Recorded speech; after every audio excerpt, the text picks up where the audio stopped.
পুলিশের উপর গুলিবর্ষণকারী যে বাপ্পিকে গ্রেপ্তারের জন্য বাংলাদেশের বিভিন্ন জায়গায় আমরা আমাদের অভিযান পরিচালনা করি।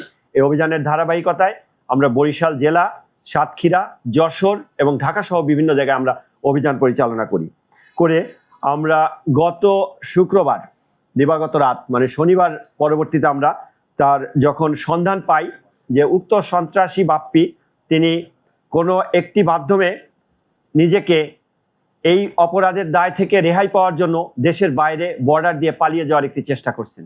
এরকম তথ্যের ভিত্তিতে আমরা তাৎক্ষণিকভাবে যশোর জেলায় আমাদের টিম প্রেরণ করি এবং যশোর জেলার ডিবি পুলিশ সহ আমাদের ডিবি পুলিশ যৌথভাবে আমরা যশোরের ঘোপের মোড় নামে একটি স্থানে রাতের বেলা আমরা সেখানে অপারেশন পরিচালনা করি। অপারেশন পরিচালনায় আমরা একটি দোতলা বাড়ি যেখানে অপারেশন পরিচালনা করি, দোতলা বাড়ির দোতলায় তার অবস্থান আমরা শনাক্ত করতে পারি।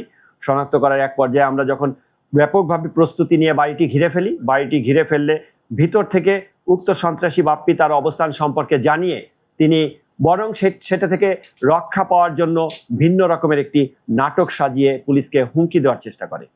অর্থাৎ তিনি যে বাড়িতে ছিলেন সেই বাড়ি নজরুল নামে এক ব্যক্তির বাড়ি এবং নজরুলের যে জামাতা রিপনও বাপ্পি গ্রুপের একজন সদস্য, তিনি বাপ্পির সাথে ভিতরে উপস্থিত ছিলেন। উক্ত বাপ্পি ভিতরে গ্যাস সিলিন্ডারের গ্যাস ছেড়ে দিয়ে ঘরের মধ্যে গ্যাস যুক্ত করে পুলিশকে ভয় ভীতি প্রদর্শন করতে থাকে যে যদি পুলিশ অপারেশন পরিচালনা করে তাহলে তিনি আগুন জ্বালিয়ে দিয়ে ভিতরে শিশু, বাচ্চা এবং নারী যারা আছে তাদেরকে নির্মমভাবে হত্যা করবে মর্মে তিনি হুমকি ধামকি দিতে থাকেন। তার এক পর্যায়ে ফায়ার ব্রিগেডের সহায়তা আমরা নিই। ফায়ার ব্রিগেড সহ যখন আমরা অপারেশন পরিচালনা করি, অপারেশন পরিচালনায় স্থানীয় লোকজন এবং অন্যান্য যে আশেপাশের লোকজন সকলেই উপস্থিত হয়। উপস্থিতির এক পর্যায়ে দীর্ঘক্ষণ প্রায় 3 ঘন্টা অপারেশন পরিচালনা করার পর আমরা তাকে ভিতর থেকে বের করে এনে গ্রেপ্তার করতে সক্ষম হই এবং তার কাছ থেকে তাৎক্ষণিকভাবে একটি 7.62 পিস্তল এবং 2 ম্যাগজিন গুলি আমরা তার কাছ থেকে উদ্ধার করি।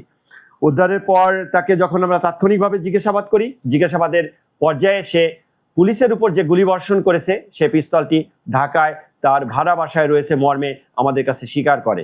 স্বীকারের প্রেক্ষিতে আমরা আইনানুগ ব্যবস্থা গ্রহণের নিমিত্তে তাকে সহ ওইখান থেকে তাৎক্ষণিকভাবে আমরা ঢাকা শহরে তার ভাড়া বাসার ডেমরা এলাকায় আমরা অভিযান পরিচালনা করি।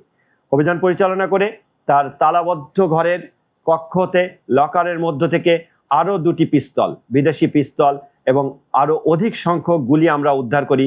সর্বমোট তার কাছ থেকে 3টি বিদেশি পিস্তল এবং 151 রাউন্ড গুলি উদ্ধার করতে আমরা সক্ষম হই। আর যশোর থেকে যখন তাকে গ্রেপ্তার করি তার সঙ্গীয় রিপন এবং কামরুল যারা তার সঙ্গে ওই বাড়িতে অবস্থান করেছিল এবং তার দলীয় সদস্য তাদেরকেও আমরা গ্রেপ্তার করতে সক্ষম হই। তৎপরবর্তী তার বিরুদ্ধে আইনানুগ ব্যবস্থা প্রক্রিয়াধীন রয়েছে, মামলা চলমান রয়েছে। তাকে প্রাথমিক জিজ্ঞাসাবাদে তিনি একজন মাদক ব্যবসায়ী এবং 2010 সাল থেকে তিনি মাদক ব্যবসার সাথে সম্পৃক্ত মর্মে প্রাথমিকভাবে স্বীকার করেন এবং সে 4টি অস্ত্র সহ যে ব্যাপক গুলি এবং তার 25 জনের মতো দলীয় সদস্য রয়েছে যাদের মাধ্যমে বিভিন্ন জায়গায় তিনি মাদক ব্যবসার কারবারিটা করে আসেন এই মর্মে প্রাথমিকভাবে স্বীকার করেছেন। ইতোপূর্বে তিনি জেল হাজতে ছিলেন মর্মেও আমাদের কাছে স্বীকার করেছেন। অস্ত্র এবং মাদক সহ ইতোপূর্বে পুলিশের হাতে ধরা খেয়ে 4.5 বছরের মতো তিনি জেলে ছিলেন মর্মে স্বীকার করেছেন। তার বিরুদ্ধে একাধিক মামলা রয়েছে। আমাদের এই মামলা সহ মোট আমরা 11টি মামলা তার বিরুদ্ধে পর্যন্ত পেয়েছি।